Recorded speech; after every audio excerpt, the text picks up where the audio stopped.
ओम शांति। मीठे बच्चे,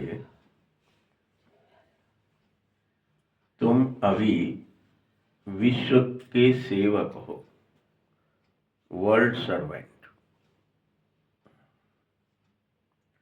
तुम्हें एक नौकरी मिली है।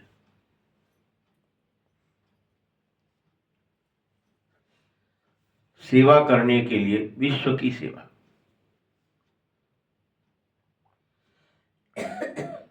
इसलिए अब तुम्हें किसी भी बात में देह अभिमान नहीं आना चाहिए। नौकर को काहे का अभिमान? उसको तो नौकरी करने से मतलब है, उसको तो सेवा करने से, वो तो सेवक है। और सेवक सबसे सेवक धर्म कठोरा। सेवक का धर्म सबसे कठोर होता है, क्योंकि वो किसी से आर्गुमेंट नहीं कर सकता। आपने ऐसा क्यों कहा? जो कोई कुछ मांग रहा है उसको सेवा करनी है।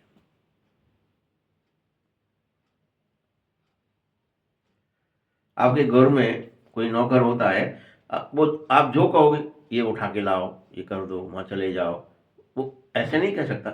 ऐसा क्यों करूं? तुम क्या हो? सेवक हो, और पूरे विश्व के हो। इसलिए तुम्हें किसी बात में देह अभिमान नहीं आना है कि मेरे को ये क्यों करना पड़ रहा है। प्रश्न: कौन सी एक आदत ईश्वरीय कायदे के विरुद्ध है जिससे बहुत ही नुकसान हो जाता है और तुम समझ भी नहीं पाते कि हमारा बड़ा भारी नुकसान हो गया? ये भगवान के कायदे के विरुद्ध है। बाबा आज स्पष्ट कह रहा है। ध्यान से फिर से सुनो इस बात को। उत्तर है, कोई भी फिल्मी कहानी सुनना,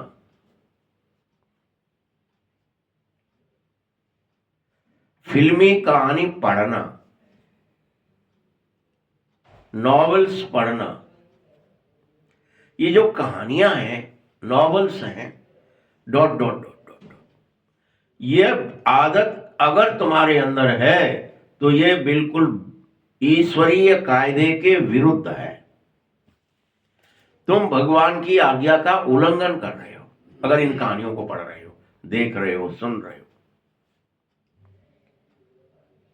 वो कहानी बनाई इसलिए जाती तुम विकृत हो जाओ और तुम्हारे चित्त में बिठाई जाती है।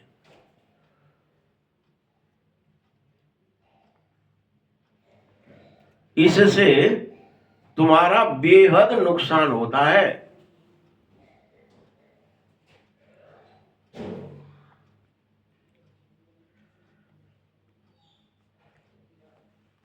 बाबा की इसमें मनाही है।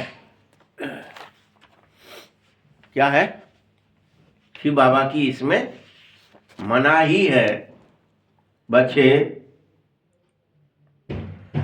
तुम्हें ऐसी कोई किताब नहीं पढ़नी चाहिए जो फिल्मी कहानी हो, नॉवेल्स हो या डॉट डॉट डॉट, ये नहीं पढ़ो। ये ईश्वरीय कायदे के विरुद्ध है। अगर कोई बीके बन करके, बीके ऐसी पुस्तकें पढ़ता है तो तुम उससे एक दूसरे को सावधान करो, भैया उससे दूर है।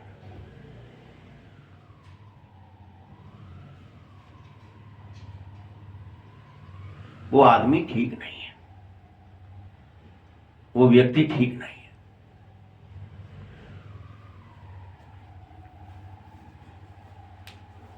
उससे सावधान हो जाओ। गीत है, मुखड़ा देख ले प्राणी। मीठे मीठे रूहानी बच्चों प्रति रूहानी बाप कहता, बच्चों अपनी जांच करो। बार बार जांच करो, दिन में कई बार जांच करो कि याद की यात्रा में हम कहीं तमो प्रधान से सतो प्रधान जा रहे हैं कि नहीं जा रहे हैं।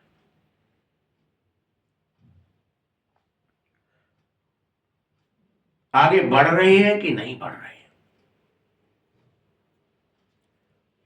क्योंकि जितना जितना तुम याद करोगे मुझे, उतना तुम्हारे पाप कटने लगेंगे।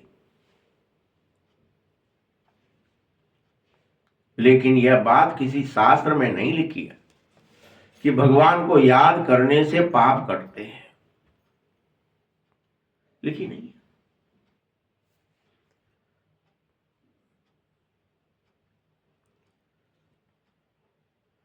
जिसने भी धर्म स्थापित किया, उसने जो समझाया, उसके शास्त्र बन गए। शास्त्र मैंने नहीं बनाए। किसने बनाए? जो धर्म का, जिस धर्म का जो था, जिसने जो बात समझाई, उसका शास्त्र बना दिया। तुम्हारे यहां भी दिखाया है ना कि व्यास जी आए, वो लिख गए, एक ही व्यक्ति सारे शास्त्र।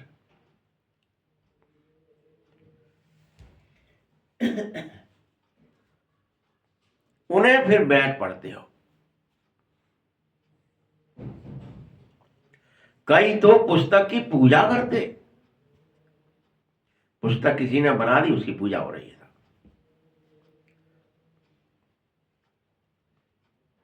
अब यह समझने की बात थी, जबकि बाप का एक ही आदेश है। भगवान का आदेश शास्त्र पढ़ना न शास्त्र भगवान ने बनाए। भगवान का एक आदेश है कि देह सहित देह के सभी संबंधों को छोड़ो और अपने को आत्मा निश्चय करो, फिर मुझ बाप को याद करो। ये कोई शास्त्र में लिखा ही नहीं, लेकिन ये भगवान का आदेश है। बाप याद दिला रहा है, यह तुम्हें करना ही पड़ेगा। देह सहित देह के संबंध छोड़ने ही पड़ेंगे, अपने को आत्मा निश्चय करना ही पड़ेगा, तभी तुम पवित्र बनोगे। बच्चों, तुम इस संसार में पहले पहले अशरीरी ही आए थे परमधाम, क्योंकि परम धाम में तो पवित्र ही रहते हो,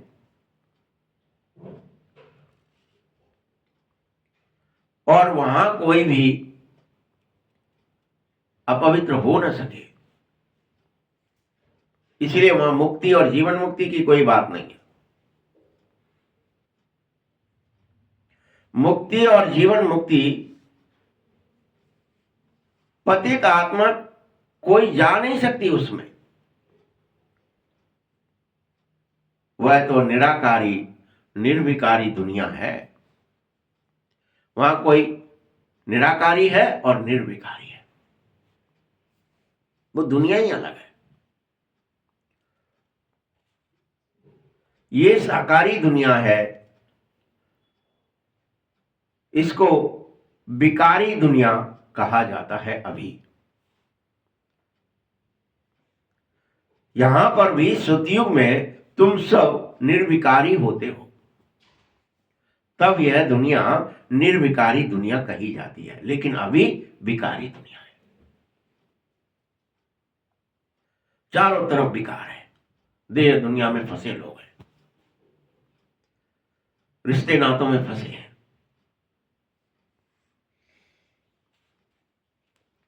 इसीलिए तो सतयुग में रहने वाले देवताओं की महिमा बिल्कुल अलग है, जो अभी गाई नहीं जा सकती। उसकी महिमा गाई नहीं जा सकती। अभी कोई वर्णन के देवताएं कैसे, अभी देवताओं की भी महिमा करेंगे तो विकारी दृष्टि से करेंगे, क्योंकि आपको पता ही नहीं है निर्विकारी कोई कैसे रहता होगा।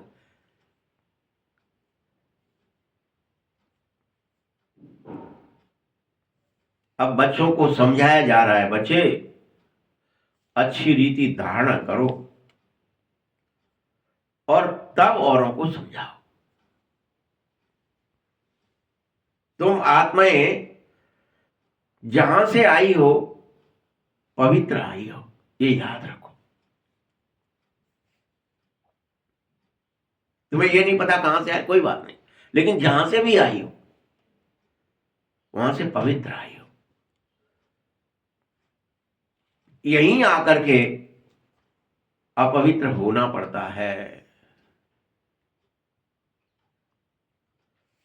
सतयुग में पहले पहले पूरी तरह पवित्र दुनिया होती है, वॉइसलेस वर्ल्ड होता है, पूरा सब आत्माएं पवित्र होती हैं जितने रहती हैं। सभी 16 कला संपूर्ण, संपूर्ण निर्विकारी और मर्यादा पुरुषोत्तम होती हैं। वही कलयुग में विशेष बन जाते हैं, सब विषयी बन जाते हैं। जो वो पुराने आते हैं वो भी, जो नए आते हैं वो भी।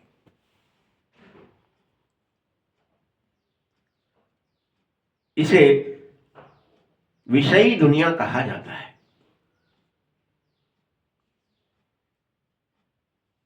अब तुम पतित पावन बाप को याद करो कि हमको पवित्र 22 बनाने वाले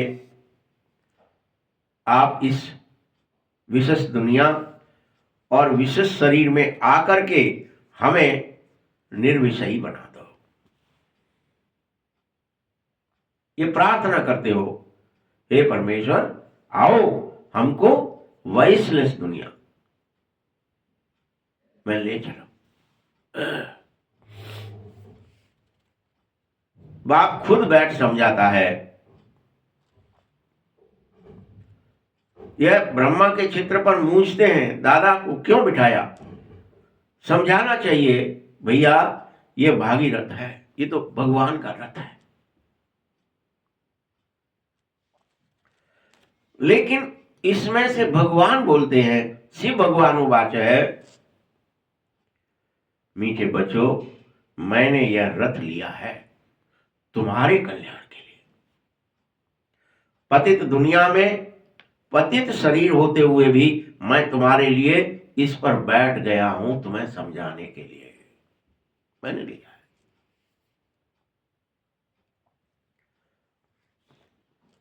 क्योंकि मुझे भी प्रकृति का आधार जरूर चाहिए।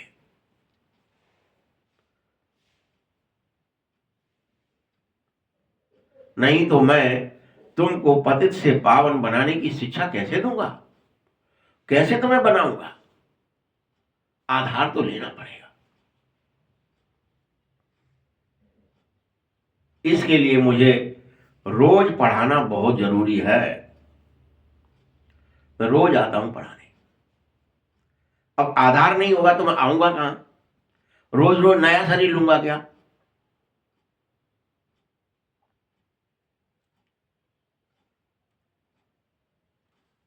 मीठे बच्चों तुम स्वयं अपने को आत्मा समझो। अब यह मेरा आदेश समझो या कुछ और, लेकिन आत्मा समझकर मुझे याद करो। मामेकम याद करो, मैं एक हूं, बस मुझे याद करो।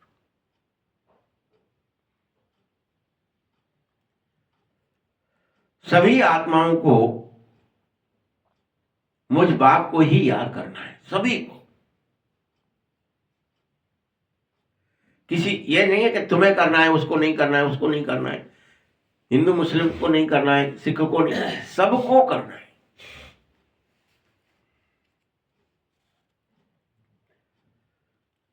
जब तुम राधा कृष्ण बनेंगे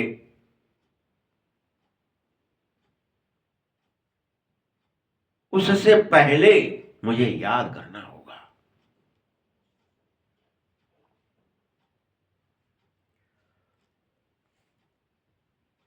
कृष्ण सभी आत्माओं का पिता नहीं है, वह खुद भी करता है पुरुषार्थ।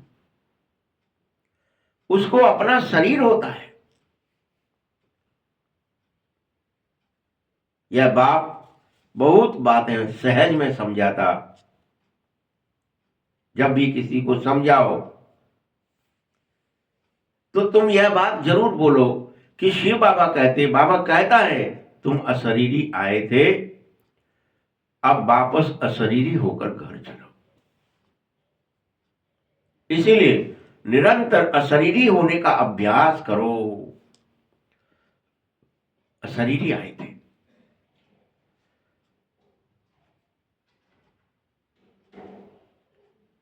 वहां से जब आते हैं तो पवित्र आत्मा ही आते हैं। भल कोई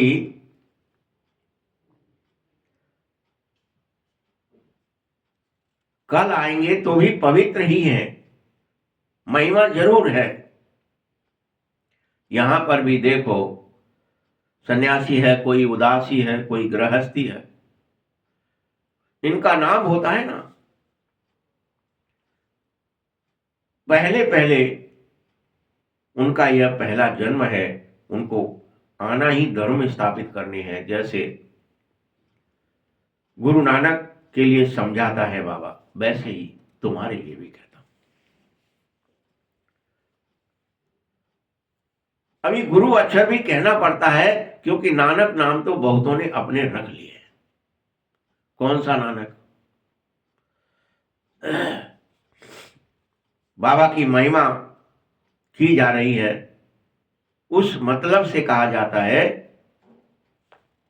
अगर मैं यह भेद न बताऊं तो अच्छी बात नहीं है। वास्तव में तुम बच्चों को एक बात समझा रहा हूं, ध्यान से सुनो, कि गुरु कोई भी है ही नहीं सिवाय एक परमपिता परमात्मा से, कोई नहीं है गुरु। यह बात मैं वास्तविक तुम्हें समझाता हूं।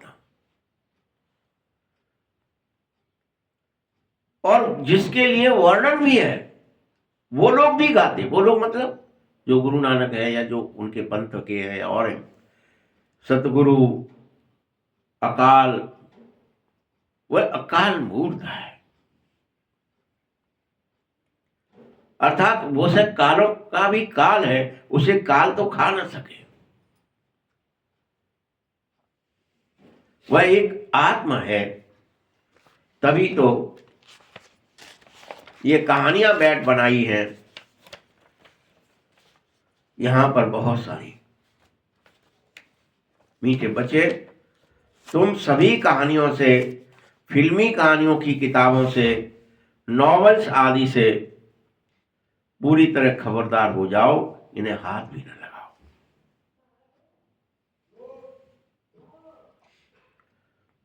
बाबा बच्चों को खबरदार कर रहा है, तुम्हें किसी भी हालत में कोई भी नॉवेल आदि की, फिल्मी कहानियों की किताब नहीं पढ़नी है, न सुननी है। कई में ऐसी आदत हो जाती है। अरे बच्चों,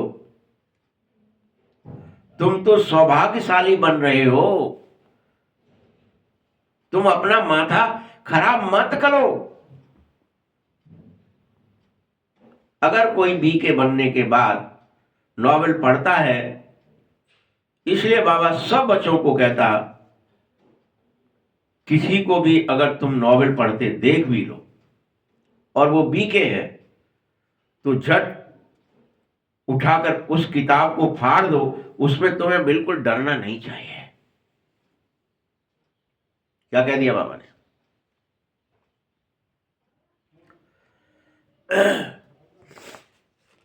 और यह भी नहीं सोचो कि हमको कोई श्राप ना दे देवे, गुस्सा ना कर दे। ऐसी कोई बात नहीं होगी। बाबा तुम्हें सावधान कर रहा है। तुम्हारा काम है नॉवेल पढ़ने वालों से एक दूसरे को सावधान जरूर करते रहो। यहां पर भी आजकल ये बीमारी है, इसलिए बाबा ने ये बात कही है। मोबाइलों में भी ये कहानियां अब डाल दी गई, पहले नहीं थी। बेवजह कोई कहानी आने लगी है। मीठे बच्चों, फिल्मी कहानी सुनना, फिल्मी कहानी पढ़ना सब बेकायदे है। अगर तुम में से कोई भी बीके वाला, कोई बीके बेकायदे की चलन चलता है तो झट बाबा को रिपोर्ट करनी चाहिए। बाबा, ये वाला बीके ये काम कर रहा है, बेकायदे काम कर रहा है, तुम्हें रिपोर्ट कर देनी चाहिए, नहीं तो वो सुधरेंगे नहीं। करती है बाबा सही काम। बाबा का रिपोर्ट कराओ ना कर देंगे आज बाबा। कोई भी करता है,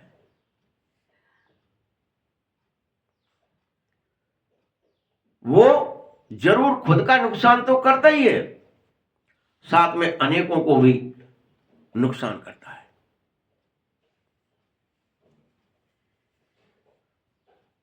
ऐसे बच्चों का योग बल नहीं हो सकता।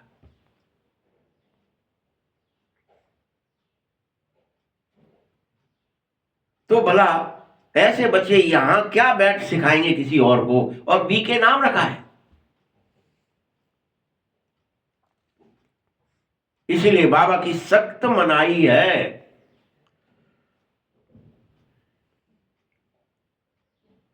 बाप के मना करने पर भी अगर ऐसा काम करोगे तो अंदर तुम्हारी दिल खा जाएगी और तुम इस पढ़ाई से रिजेक्ट हो जाओगे,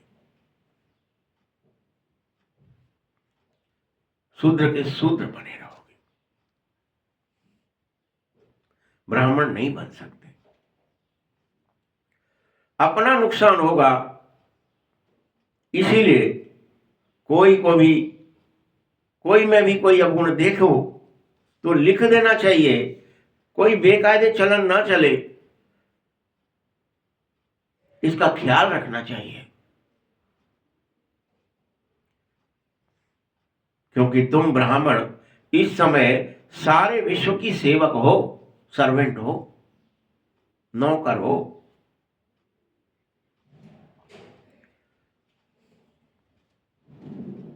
बाबा भी कहते नमस्ते बच्चे।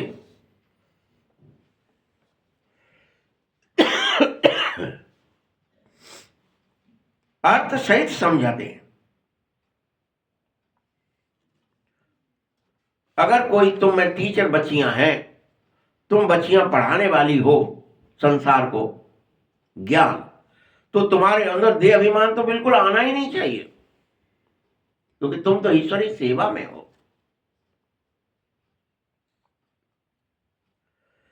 क्योंकि कोई भी टीचर स्टूडेंट का सर्वेंट ही होता है, मालिक नहीं होता, नौकर होता है।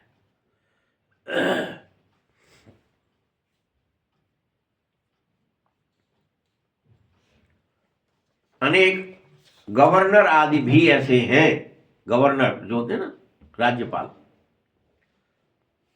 कि वो चिट्ठी लिखते हैं तो नीचे सही करेंगे अर्थात दस्तखत करते हैं और लिखते आई एम ओबीडियंट सर्वेंट, मैं एक आज्ञाकारी नौकर हूं तुम्हारा, बोलो क्या सेवा करूं, सेवक हूं।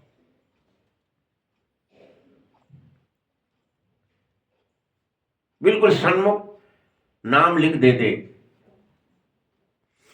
वो भी अपने हाथ से, कभी वह अपनी बड़ाई नहीं लिखते हैं। प्रधानमंत्री वगैरह भी कहते हैं ना, मैं तो आपका सेवक हूं।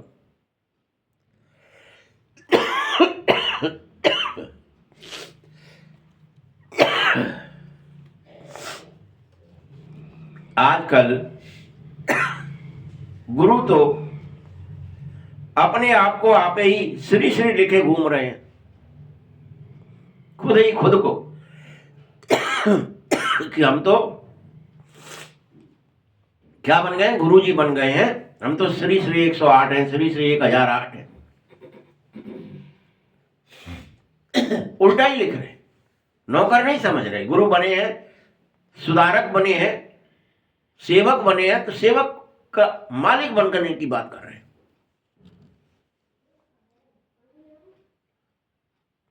वास्तव में ऐसा किसी को लिखना ही नहीं चाहिए था।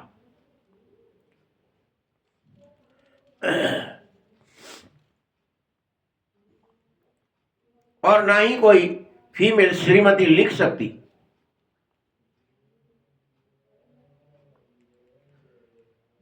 क्योंकि श्रीमती या श्री तभी मिले किसी को भी जब वह स्वयं श्रीमत पर चल सके। स्वयं तुम समझा सकते हो कि जरूर कोई की मत से यह देवता नहीं बन सकते, ईश्वरीय मत से ही देवता बनोगे, कोई की सलाह से थोड़ी बन जाओ।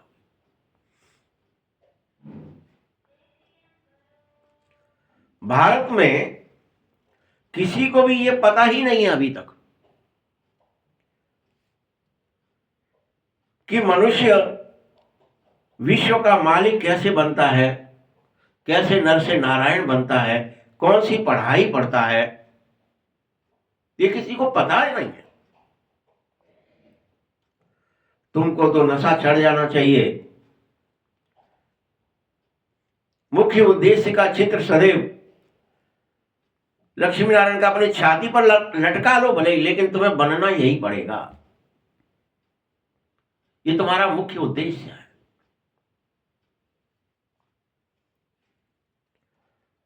जब किसी को भी बताओ कि हमको तो भगवान पढ़ाता है, हम विश्व के महाराजा और महारानी बनते हैं इस पढ़ाई से, शिव बाबा आया है नया राज्य स्थापित करने, पुरानी दुनिया का विनाश सामने खड़ा है, ये तो तुम छोटी छोटी बच्चियां तोतली भाषा में भी किसी को समझाओ तो समझा सकती हो, बड़े धैर्य से।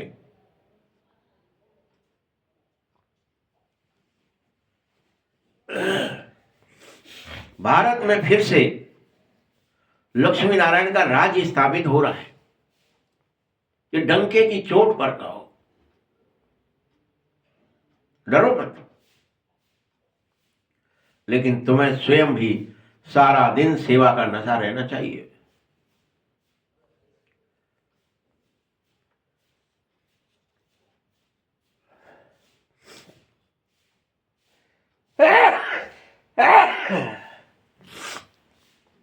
भारत में फिर से लक्ष्मी नारायण का राज्य स्थापित हो रहा है।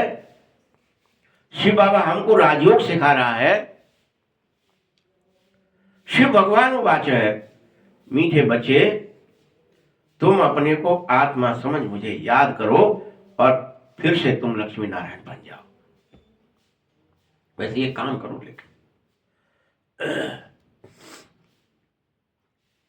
तो तुम 21 जन्म के लिए, 21 पीढ़ी के लिए देव बन जाओगे, मनुष्य नहीं रहोगे, साधारण नहीं रहोगे, विशेष बन जाओगे, पवित्र बन जाओगे। तुम्हारे अंदर दैवीय गुण धारण हो जाएंगे, बस मुझे याद करने से।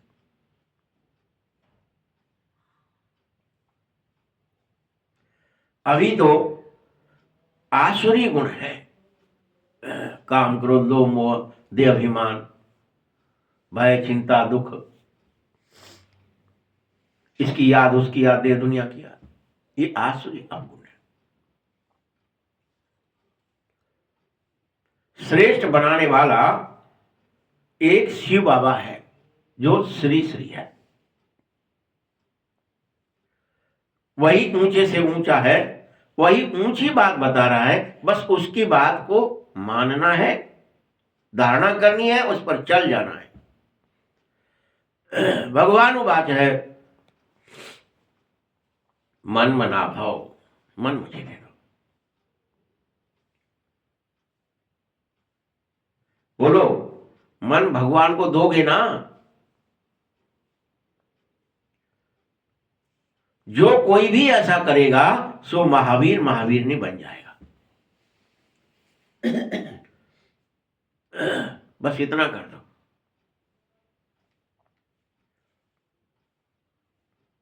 यहां दिलवाड़ा मंदिर में देखो बैठे हुए हैं ना महावीर महावीरनी। जैन आदि जो मंदिर बनवाने वाले हैं वह कोई भी जानते ही नहीं है इस बात को।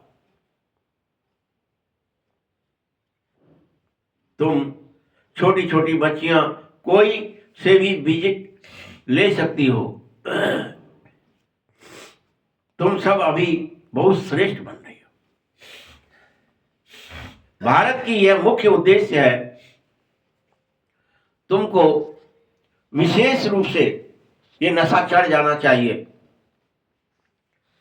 कि यहां बाबा अच्छी रीति पढ़ा रहा है और तुम्हें लक्ष्मी नारायण बना रहा है। ये नशा चढ़ाओ। सब कहते हैं हम तो लक्ष्मी नारायण बनेंगे, हम तो लक्ष्मी नारायण बनेंगे। राम सीता बनने के लिए कोई हाथ तक नहीं उठाता है, लेकिन पुरुषार्थ तो करो मन मुझे देने का। कहने से नहीं होगा।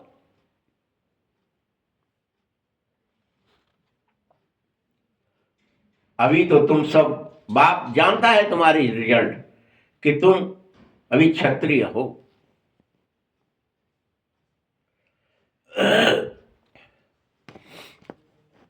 युद्ध कर रहे हो।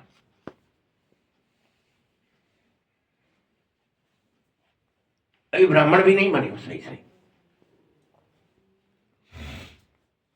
बाबा की याद जट देह की याद, बाबा की याद जट देह की याद। युद्ध चल रहा है। बाबा कहता है देह दुनिया भूलो, कहीं दुनिया की याद आ गई, रिश्ते नाते याद आ गए, कर्म याद आ, वहां जाना है, ये करना है, इनसे मिलना है। कुछ विचार अंदर आ गए देह दुनिया वालों के, इसलिए तुम क्षत्रिय हो। बाप जानता है विजयी नहीं बने हो विचारों पर। मन पूरी तरह मुझे दिया नहीं है तुमने। अभी तुम्हें पूर्ण रूप से अहिंसक क्षत्रिय बनना चाहिए। यह बात भी कोई जानते नहीं हो।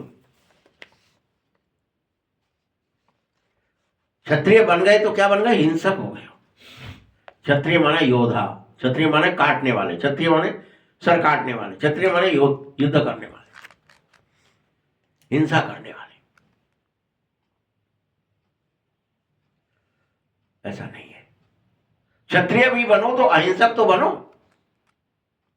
इसमें देह दुनिया को काटना नहीं है, भूलना है। इसलिए तो गीता में अक्षर है मन मना भव। अपने को आत्मा समझकर मुझे याद करना है। ये तो समझने की बात है और कोई भी समझ नहीं सकता है। बाबा बैठ बच्चों को शिक्षा दे रहा है, मीठे बच्चों हर हालत में आत्माभिमानी बन जाओ, ये शिक्षा दे रहा है।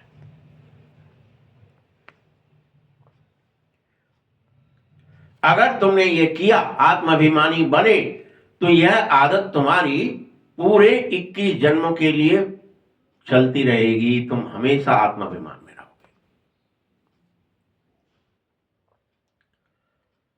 क्योंकि यह शिक्षा तुम्हें पूरे 21 जन्म के लिए मिल रही है।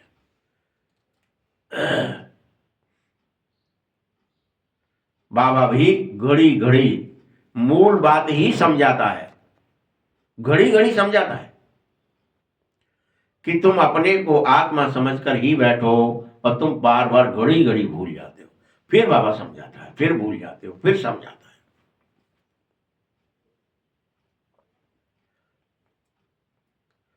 परमात्मा बाप हम आत्माओं को बैठ घड़ी घड़ी समझाने की वजह से मूल बात को तुम क्या करते हो? तुम भी घड़ी घड़ी देह अभिमान में चले जाते हो, और बाप मना करता फिर नहीं मानते।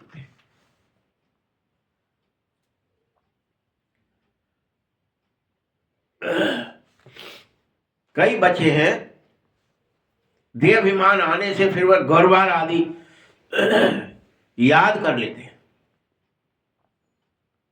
ये पहचान है। घर याद आ गया, परिवार याद आ गया, कर्म याद आ गया, माना आप देह अभिमान में चले गए, आपको घर बार इसीलिए याद आया। यह होता ही रहता है। जैसे भक्ति में भी तुम भक्ति करी और भक्ति करते करते बुद्धि इधर उधर जाती थी ना, तो क्या करते थे, एक दूसरे को खुद को ही खुद थप्पड़ मार देते थे। मेरी बुद्धि क्यों जा रही है, मैं तो इधर बैठा हूं, मेरी बुद्धि क्यों जा रही है, खाने में क्यों जा रही है, पीने में क्यों जा रही है, फलाने में क्यों जा रही है। क्योंकि एक टिक नवदा भक्ति वाले भी नहीं बैठ सकते, जिसको तीव्र भक्ति कहा जाता है। ऐसे भी हैं जो लवलीन होते थे। तुम जैसा याद में बैठे हो तो कोई समय एकदम अशरीरी जरूर बन जाया करो, ऐसा बैठो।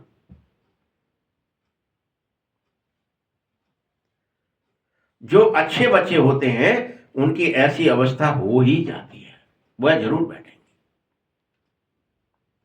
बैठे बैठे झट अशरीरी बन गए, गुम हो गए, और देह भान निकल ही जाएगा कि हम शरीर हैं कि क्या है, भूल ही गए शरीर, गुम हो गए। जो बच्चा अशरीरी होगा वह उस मस्ती में जरूर बैठा रहेगा, और धीरे धीरे तुम्हें फिर आदत पड़ जाएगी।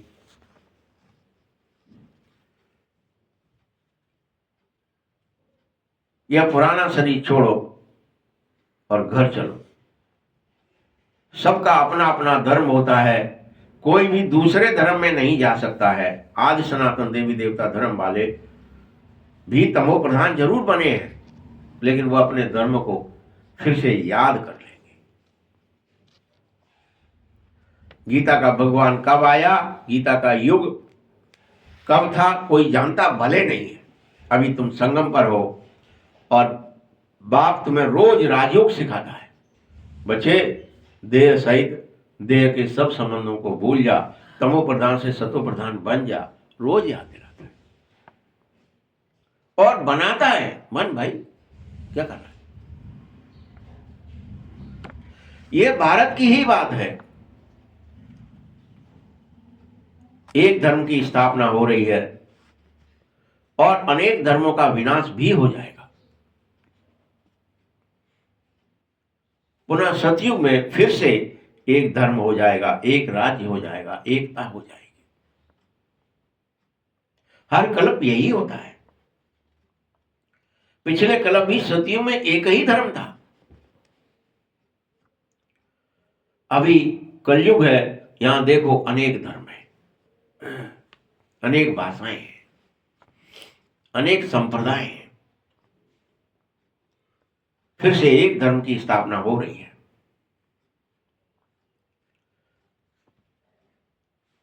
बाकी सब खड़े हैं। अभी अनेक धर्म हो गए हैं और वह धर्म जो एक था वो खत्म हो गया है। अनेकों झाड़ खड़े हो गए हैं, बट के वृक्ष की तरह। जो थुर है वो खत्म हो गया है, जो मूल था, जो तना था वो सड़ गया है, अनेकों अन्य तने बन गए हैं। ये उदाहरण बाबा बट के वृक्ष का देता रहता है। आदि सनातन देवी देवता धर्म का तना जो था वो प्राय लोप ही हो गया है। फिर से बाप उसी को स्थापित कर रहा है। बाकी सब इतने सभी धर्म पीछे आए, चक्र को रिपीट करना ही है। पुरानी दुनिया से नई बननी है, नई दुनिया में फिर से तुम्हारा राज्य होना है। तुम्हारे पास बहुत बड़े चित्र होने चाहिए कि तुम्हें लक्ष्मी नारायण बनना है, बेगर टू प्रिंस बनना है, मनुष्य से देवता बनना है। तुम्हारे दिल में बड़ी उमंग, बड़ी खुशी आनी चाहिए कि मुझे बदलना है, मेरा संस्कार और स्वभाव बदलना है।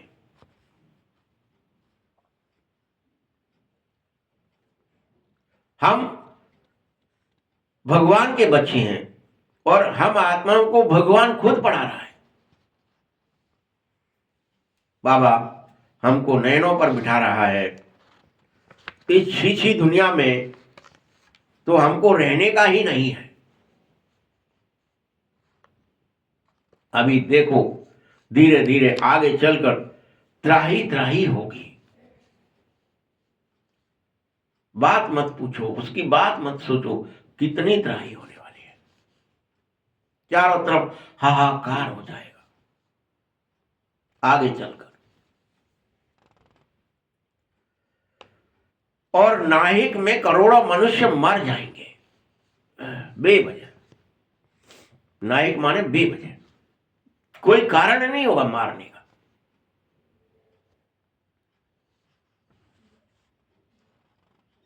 यह बात तुम्हारी बुद्धि में रहनी चाहिए। अच्छा ये होगा, कोई कुछ करेगा ही नहीं, सब ढला रह जाएगा, कोई के काम नहीं आएगा, इसलिए याद करो बाबा को। हम जो कुछ इन आंखों से अभी देख रहे हैं ये सब मिट जाएगा, सब, कुछ भी नहीं बचेगा। यहां तो मनुष्य कांटों के मिसल हो जाएंगे, सब एक दूसरे को छुपाएंगे।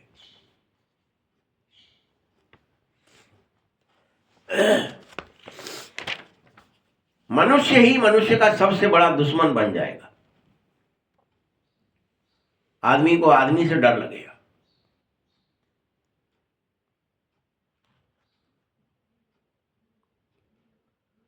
कहां तुम सतयुग में फूलों का बागीचा होते हो, एक दूसरे को खुशबू, सुख, आनंद देते हो, खुशी देते हो। यहां सबको दुख दोगे।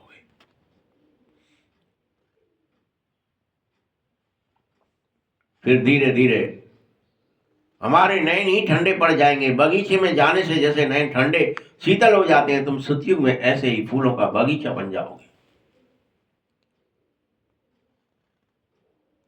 इसीलिए तुम तो निरंतर पद्मा पदम भाग्यशाली बन जाओ अभी, कि निरंतर याद में रहो, भूल जाओ उस त्राही त्राही को। तुम मत देखो, तुम उसके बारे में मत चिंतन करो।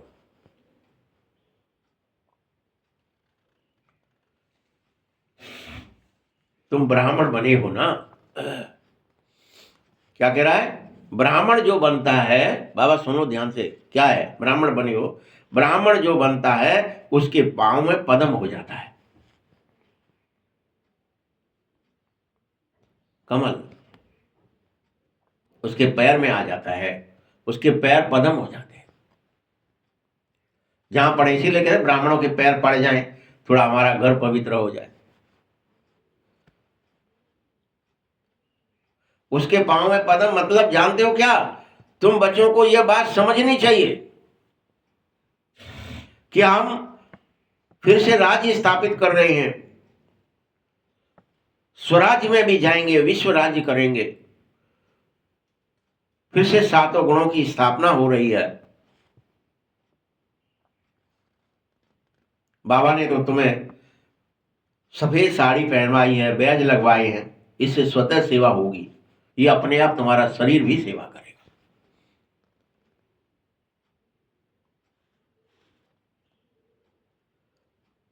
सेवा होती रहे, बाबा चाहता है तुम्हारे शरीर से भी सेवा हो, मन से भी सेवा हो, वाणी से भी सेवा हो, कर्म से भी सेवा हो,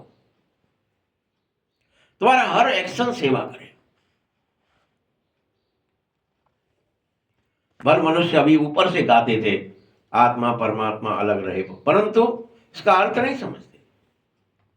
तुमको बाबा ने बताया है, बहुत काल माने क्या, 5000 वर्ष पहले तुम बच्चे मुझ बाप से मिले थे, फिर से मिलो, आओ। बहुत काल हो गया, माने 5000 वर्ष हो गया। यह भी तुम अभी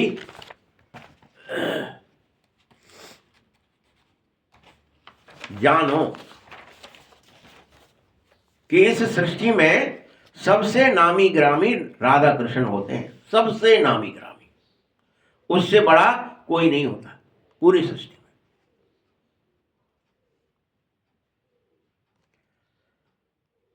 क्योंकि यही सतयुग के फर्स्ट प्रिंस और प्रिंसेस होते हैं। लेकिन यह बात कभी किसी के ख्याल में आती ही नहीं है, ये कहां से आए, कौन है।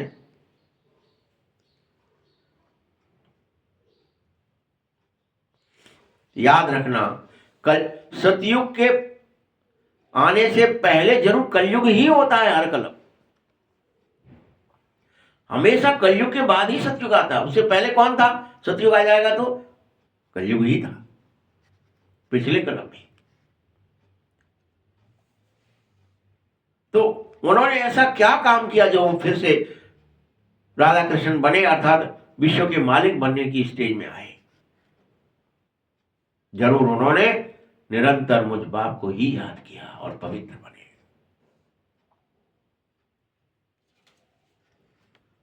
भारतवासी कोई इस बात को समझता नहीं है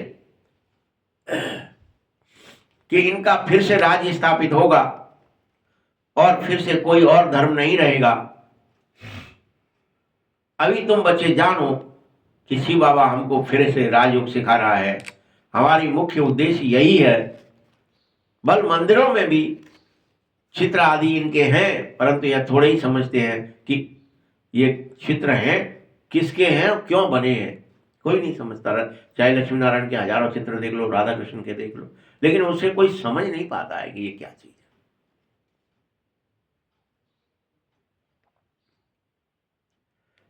यह हमारी मुख्य उद्देश्य है कि हमें फिर से राधा कृष्ण बनना है, लक्ष्मी नारायण बनना है।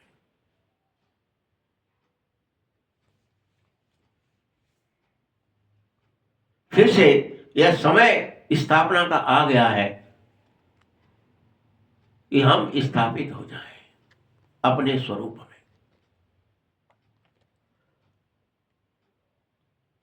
तुम्हारे अंदर भी नंबरवार समझ आएगी। तुम भी सब झट नहीं समझ रहे हो मुरली सुनने से। कोई समझेगा कुछ थोड़ा सा, कोई नहीं समझ पाएगा इस बात को। कोई तो बिल्कुल भूल ही जाएंगे मुरली सुनने के बाद, क्योंकि चलन ऐसी हो जाएगी जो पहले थी वैसी फिर हो गई। उतरे नीचे, चाल चलन बदल गया, कर्म बदल गए, बोल बदल गया, दृष्टि बदल गई, दृष्टिकोण बदल गया।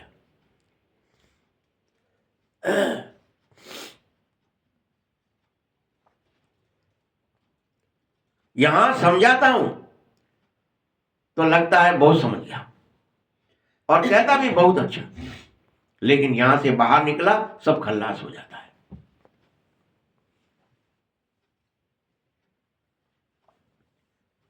अरे बच्चों, सबको पैगाम देना चाहिए। ये तुम्हें शौक होना चाहिए सेवा करने का कि मुझे स्वयं की सेवा करनी है और विश्व सेवा करनी है। मेहनत करो, अपने रूहानी नशे से बताओ। क्या बताओगे? कि शिव बाबा कहता है कोई भी जो मुझे याद करेगा उसके पाप मिट जाएंगे। ये बड़े रूहानी नशे में तुम बताओ यह बात कि भगवान को याद करने से हमारे पाप मिट जाते हैं।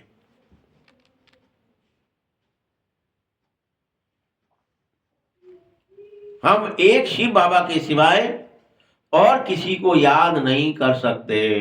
हमें करना ही नहीं है। एक बाबा दूसरा न कोई। अच्छा, मीठे मीठे सकीले बच्चों प्रति माँ पिता बाप दादा का याद प्यार और गुड मॉर्निंग। रूहानी बाप की, रूहानी बच्चों को नमस्ते। रूहानी बच्चों की भी बाप दादा को बहुत बहुत याद प्यार और नमस्ते। धारणा के लिए मुख्य सार है,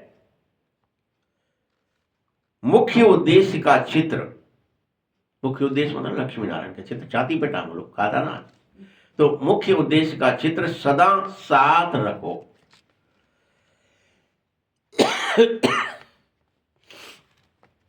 नशा रहे क्या कि हम श्रीमत पर विश्व का मालिक बन रहे हैं। हमें श्रीमत पर चलना है, हमें भगवान की बात माननी है, हमें निरंतर भगवान को याद करना है, अपने को आत्मा निश्चय करके हमें मन बाबा को दे देना है। ये श्रीमत है। हमें व्यर्थ की किसी बात में नहीं फंसना है, देह दुनिया में नहीं फंसना है। हम ऐसे फूलों का बगीचा बन जाएं फिर से, जहां हमारे नयन भी शीतल हो जाएंगे। फिर से हम फूलों का हम फूल बन जाए सबके लिए, कांटे न रहे, फूलों का बगीचा बने। दूसरा पॉइंट है, सेवा का बहुत बहुत शौक रखो, बड़े दिल और उमंग से बड़े बड़े चित्रों पर सेवा करो, क्योंकि तुम्हें तो हर हालत में राधा कृष्ण अर्थात बेगर टू प्रिंस बनना ही है, हर हालत में। मैं बन जाऊं, मैं हूं, ये निश्चय होता जाए। वरदान है, अपने कर्मों की गति को जान, बार बार देख मेरे कर्म क्या है, मेरे कर्म क्या है। गति को जान, किधर को जा रहे हैं, देह दुनिया की तरफ जा रहे हैं या बाबा की तरफ जा रहे हैं।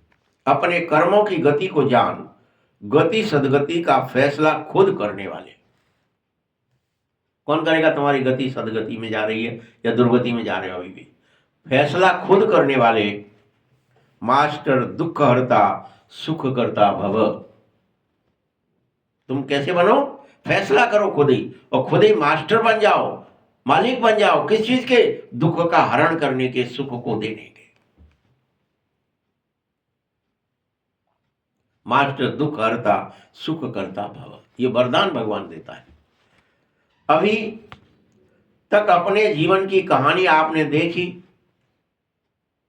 सुनी और उसमें बिजी रहे, लेकिन अब जीवन की कहानी देखने सुनने में बिजी मत रखो अपने को। अभी तक क्या ही करते रहे? जीवन कहानी में ही बिजी रहे, खाए ले पी ले सो ले जग ले, ये कर ले, जीवन की कहानी को ही देखते रहे। हर एक को के कर्म की गति को जान, अब गति सदगति देने का फैसला कर लो। मुझे सबको सही रास्ता देना है, सही रास्ता बताना है, खुद सही रास्ते पर चलना है। जीवन अपने आप चल रहा था, जैसा देख रहे सुन रहे कर रहे, उसमें मत बिजी हो जाओ। सदगति के लिए बिजी हो, नहीं मुझे सही रास्ता, ऐसे अपने आप लुढ़क रहा हूं वहां चला जाऊं ऐसे नहीं, मुझे चढ़ना है, उतरना नहीं है, लुढ़कना नहीं। अपने आप लुढ़कते जा रहे हैं, लुढ़कते नहीं, बंद कर। तुम अब मास्टर दुख हरता सुख करता बनो। अपने भी दुख मैटो, संसार के दुख मैटो, यह पाठ बजाओ। अपनी रचना के दुख अशांति की समस्या को समाप्त करो। तुम्हारी क्या क्या रचना है चेक करो। शरीर तुम्हारी रचना है, मन तुम्हारी रचना है। इनके दुख मैटो, समस्या समाप्त करो, उन्हें महादान और वरदान दो। तुम कोई भी खुद फैसिलिटी मत लो, सुविधाएं मत लो कि हमारे पास और सुविधाएं हो जाए, और लेटे रहे और सोते रहे और बैठे रहे और मजे करते रहे और सोते रहे। नहीं, याद में रहो, दाता बनो और ज्ञान का, गुणों का, शक्तियों का, अपने याद का बल देते रहो। तुम सब सेल्वेशन आर्मी बन जाओ, चारों तरफ अपने वाइब्रेशन फैला दो, पूरे विश्व। स्वयं की उन्नति और सेवा में अल्पकाल के लिए सफलता प्राप्त भी हो भी जाए तो भी आज महान होंगे, लेकिन कल महानता की प्यासी आत्मा बन जाओगे फिर से। इसलिए सावधान हो जाओ, सदा काल के लिए सफलता प्राप्त करनी है तो तुम हर हालत में मास्टर दुख हरता सुख करता का ही पाठ बजाओ। स्लोगन है, अनुभूति ना होना युद्ध की स्टेज है। तुम योद्धा हो, क्षत्रिय हो, अनुभूति नहीं, आत्म अनुभूति नहीं हो रही है, आप देह से बाहर नहीं निकल पा रहे हो, अब युद्ध में ही फंसे हो, तो क्या हो? युद्ध की स्टेज है। योगी बनो, योद्धा नहीं। तुम्हें योगी बनना है, योद्धा नहीं बनना है। हम लड़े जा रहे हैं, अरे जी क्या हो गया, देह अभिमान आ गया, अरे फिर से हमारा चित्त इधर उधर भाग गया, अरे बाबा में जा ही नहीं रहा। हम योद्धा ही नहीं बन पा रहे, योद्धा बने बैठे हैं, इसको रोक रहे हैं, उसको रोक रहे हैं, इसको टोक रहे हैं, इधर भागने से रोक रहे हैं। नहीं, तुम क्या बन जाओ? योगी बन जाओ, योद्धा नहीं। क्षत्रिय मत बनो, ब्राह्मण बन जाओ, सदा योगी बने रहो। अव्यक्त इशारे में और शरीर विदेही स्थिति का अभ्यास कैसे और बढ़ाओगे आज? जैसे ब्रह्मा बाबा अव्यक्त बन विदेही स्थिति द्वारा कर्मातीत बन गया था, तो अव्यक्त ब्रह्मा की विशेष पालना के पात्र हो जाओगे। इसीलिए अव्यक्त पालना का रिस्पॉन्ड विदेही बनकर ही दो। सेवा और स्थिति का बैलेंस रखो। विदेही माने देह से न्यारे। स्वभाव, संस्कार, कमजोरियां, ये तो सब देह के साथ पड़ी हुई है तुम्हारी। मेरा तो ऐसा स्वभाव है, मेरा ऐसा संस्कार है, मेरी ऐसी कमी कमजोरी है, मैं नहीं इसे बैठ, ये तो देह के साथ थी। अब तुम पूरी तरह देह से न्यारे हो जाओ तो सबसे न्यारे हो जाओगे। इन स्वभावों से भी, संस्कारों से भी और कमजोरियों से भी न्यारे हो जाओगे। इसीलिए यह ड्रिल बहुत सहज योग देगी तुम्हें। बस कंट्रोलिंग पावर बढ़ानी होगी। अपना बैलेंस बनाकर चलो कि मुझे किसी भी हालत में स्वभाव, संस्कार और कमजोरियों के चक्कर में नहीं फंसना है। ये तो देह में है और मैं देह से परे हूं। ओम शांति।